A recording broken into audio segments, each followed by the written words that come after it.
자, 여러분 반갑습니다. 오늘은 제가 뭘 가져왔냐면 6월 모의고사를 수능이라고 생각을 해야 하는 이유.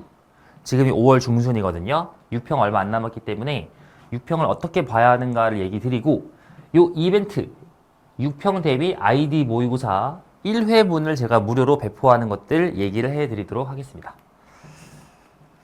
자, 여러분 이게 되게 제가 오늘 하고 싶은 얘기인데, 수능이 끝나고 하는 말들 중에서 제가 3개 정도를 모아왔어요. 첫 번째, 시간 분배를 잘못했다. 두 번째, 긴장을 해서 못 봤다. 세 번째, 국어가 어려워서. 즉 1교시가 국어잖아요. 어려워가지고 내가 말렸다.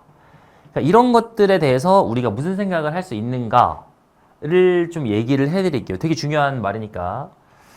첫 번째, 요 시간 분배를 잘 못했다. 요게 이제 약간 이런 거죠. 예를 들면은 학생들 중에 모의고사를 보면 간혹 이런 친구들 있어요. 시험을 좀 망친 다음에 내가 뭐 10번이나 11번 뭐 이 정도 라인에서 혹은 뭐 특정 문제 두세 문제에서 내가 막 3, 40분을 사용을 했다. 왜냐면은 이게 너무나 쉬워 보이는데 풀릴 것 같은데 안 풀렸다. 근데 여러분 이런 일은 항상 발생하거든요. 항상 쉬워 보여서 내가 논리적으로 답을 냈는데 답이 안 나와. 넘어가기 좀 아쉬워. 그래가지고 얘를 계속 매달려가지고 이 한두 문제에 40분을 써버려서 결국 맞긴 맞았지만 요거 때문에 시간이 부족해가지고 딴 걸 못 풀었다. 근데 여러분 이제 이런 일들은 원래 생기는 일이에요. 원래.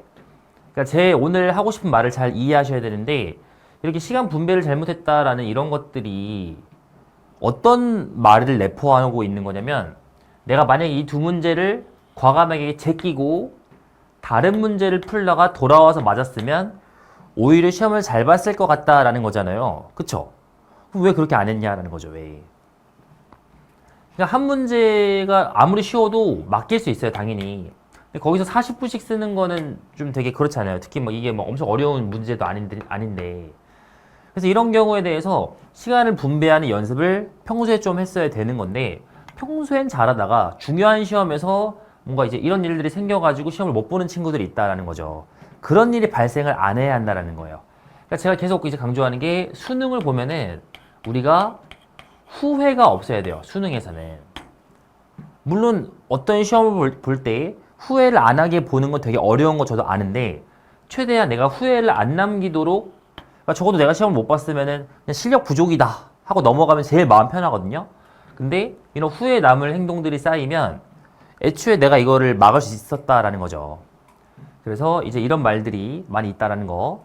자, 두 번째, 긴장을 해서 못 봤다. 이거는 뭐 제가 막 비난하고 싶지는 않은데, 제 TCC 영상 중에서 긴장 컨트롤 하는 방법도 얘기를 제가 해드려요. 저도 옛날에 긴장 되게 많이 했었고, 이 긴장을 해서 못 본 것들에 대해서 참 이게 안타까운데, 그래서 제가 뭐라고 얘기하냐면, 6월 평가원이나 9월이나 혹은 6월, 9월 빼고 평소에 모의고사 볼 때, 그때 얘를 수능이라고 내가 생각을 해야지만 이런 긴장을 좀 덜 할 수가 있어요.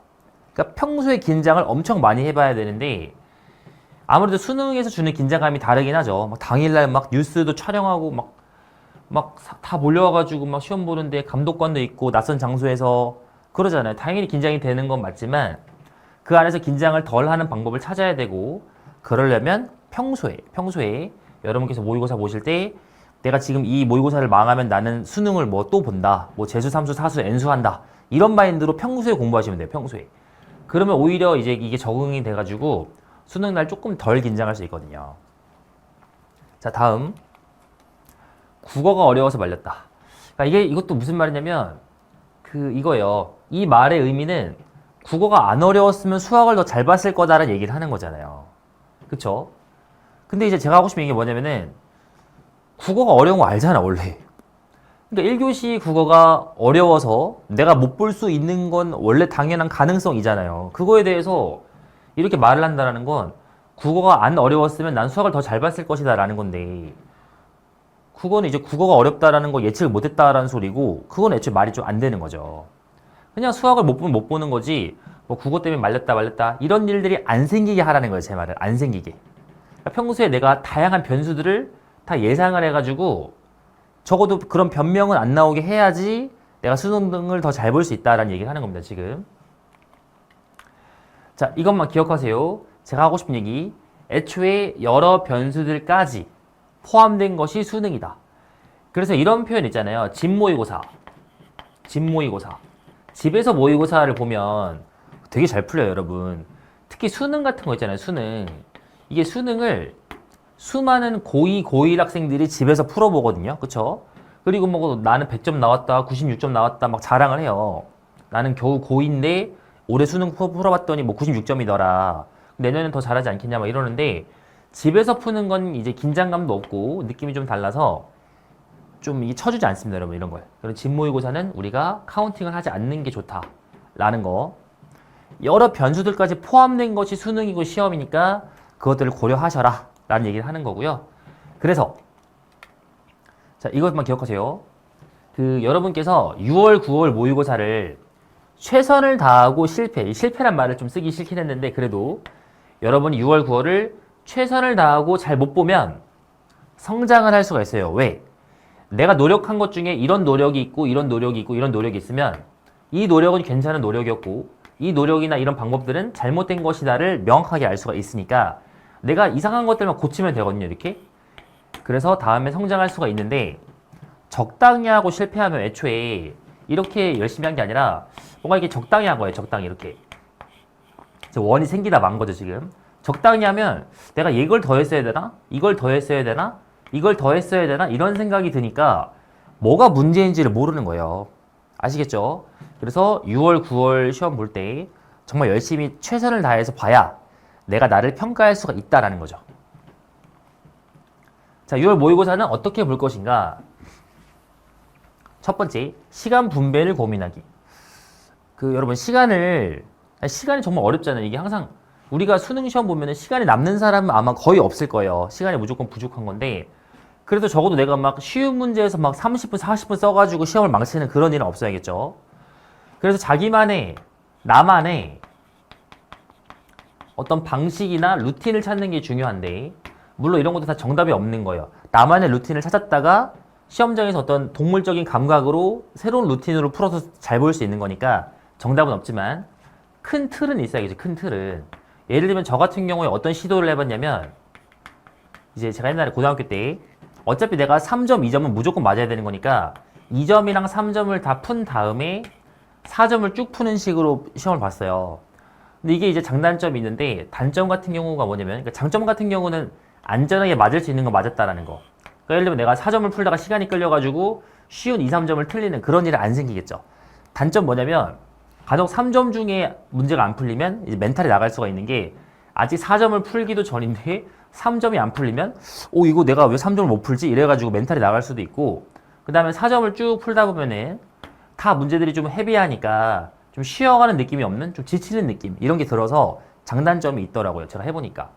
그래서 이런 시도도 해보고 다른 시도는 어떤 걸 또 해봤냐면 그냥 1번부터 쭉 푸는 건데 1번부터 쭉 풀다가 내가 그냥 막히면 넘어가고 안 막히면 풀자 이런 마인드로 해서 시험을 본 적도 있고 이 둘을 섞어서 한 적도 있고 다양하게 했죠. 근데 보통 이제 제가 보니까 통계적으로 수학을 뭐 100점이 나오거나 잘 보는 친구들은 뭐 이런 방법보다는 얘를 조금 더 많이 하는 편이고 제가 봤을 때 근데 이것도 이제 정답이 없는 문제인데 적어도 자신만의 어떤 방식은 대략적으로는 잡혀야겠죠. 근데 이걸 너무 또 고정하시면 안 됩니다, 여러분. 왜냐면 어떤 문제가 어려울지 모르기 때문에. 그쵸?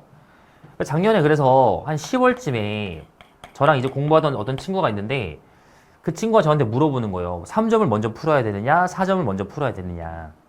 근데 오히려 저는 그 친구한테 이제 화를 냈어요. 왜 그러냐면 그 친구는 저랑 5월부터 매주 실무를 봤거든요, 매주. 근데 5월부터 매주 실무를 보는데 10월 말에 수능이 얼마 안 남았는데 그제서야 자기가 수능에 대한 고민을 하면서 몇 점부터 풀지를 고민한다라는 거겠죠. 그게 잘못된 거죠. 너무 늦게 고민을 했다라는 거예요. 진작 거의 한 5월, 6월부터 내가 나만의 방식을 대략 좀 고민해보고 계속 시행착오를 겪었어야 되는 거를 왜 10월 말에 물어보냐고. 뭐라고 했죠, 제가 이렇게 강하게. 여러분, 그런 것들을 많이 이제 고민하셔야 되고. 두 번째, 신유형을 얼마나 잘 대처하는가 보자.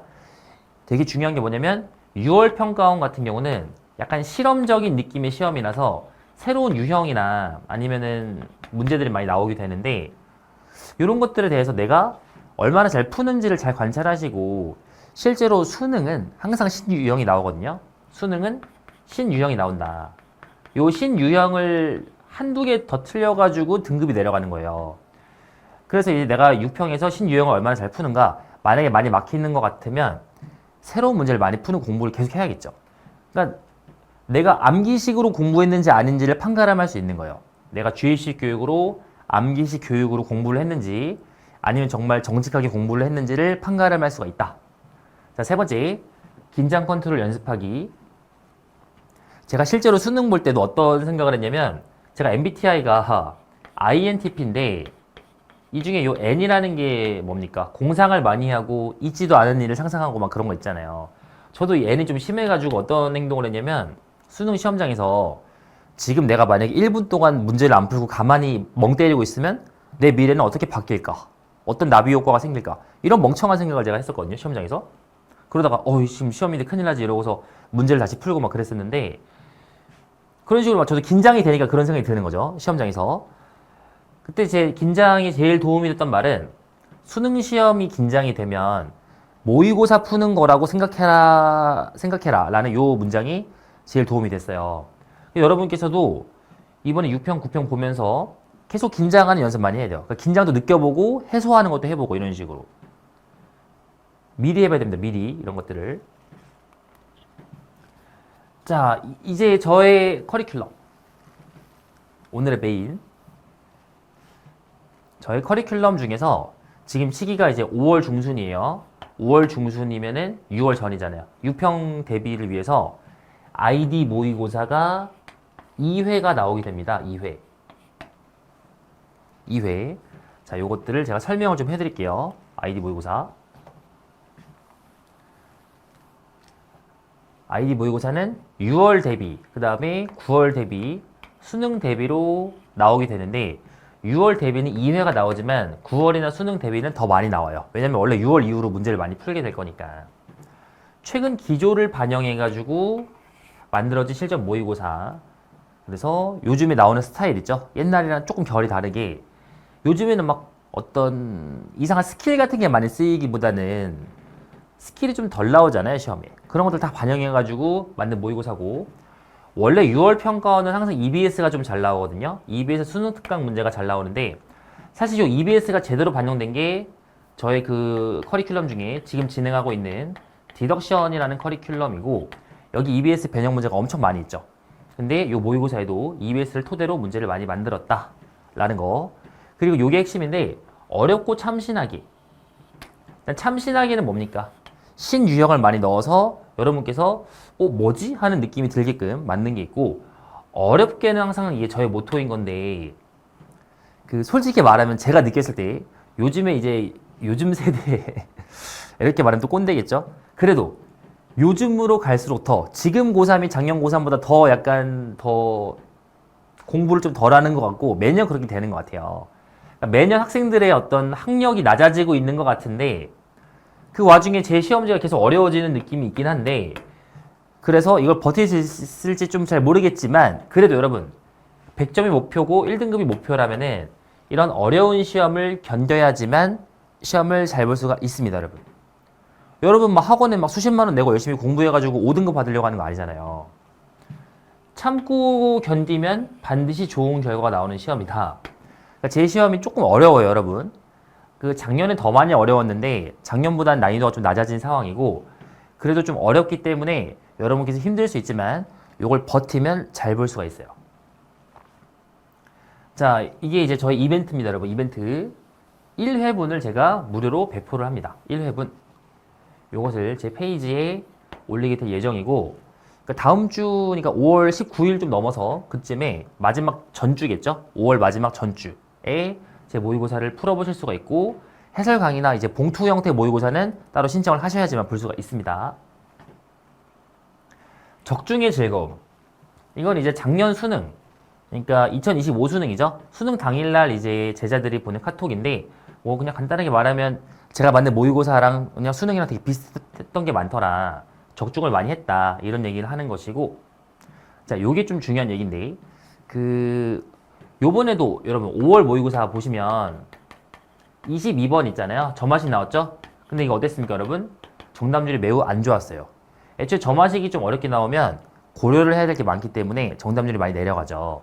요즘에 계속 22번에 점화식 나오고 있잖아요. 근데 제 아이디 모의고사에는 전마식이 많이 어렵거든요. 그거를 제가 막 열심히 너 이거 해야 돼 이러고 뭐 누가 보면 가스라이팅이라 할 수도 있겠지만 열심히 계속 얘기했어요. 너 내 전마식 문제 다 소화하면 수능 잘 볼 수 있어 잘 볼 수 있어 계속 세뇌를 제가 해가지고 저희 제자들이 작년에 열심히 전마식을 공부를 해서 원래 항상 틀리던 친구들인데 수능날 많이 맞았어요. 22번을. 이 22번을 수능날 풀어서 맞으면 되게 기분이 좋거든요. 그 연습을 되게 많이 했다.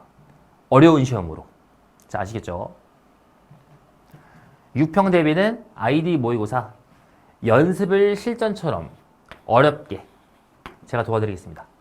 그 정리를 좀 하자면 6평 대비를 여러분께서 좀 빡세게 하셔서 최선을 다해야지만 피드백을 받을 수 있고 성장할 수가 있다. 그리고 제가 모의고사를 2개나 만들었으니까 그 중에 하나는 무료로 받을 수 있고 그리고 이제 2개 다 봉투 형태로 받고 해설 강의를 또 들으려면 신청을 하셔야겠죠. 많은 걸 얻어가실 수가 있으니까 도움이 되기를 바라겠습니다. 여기까지 진행을 할게요. 감사합니다.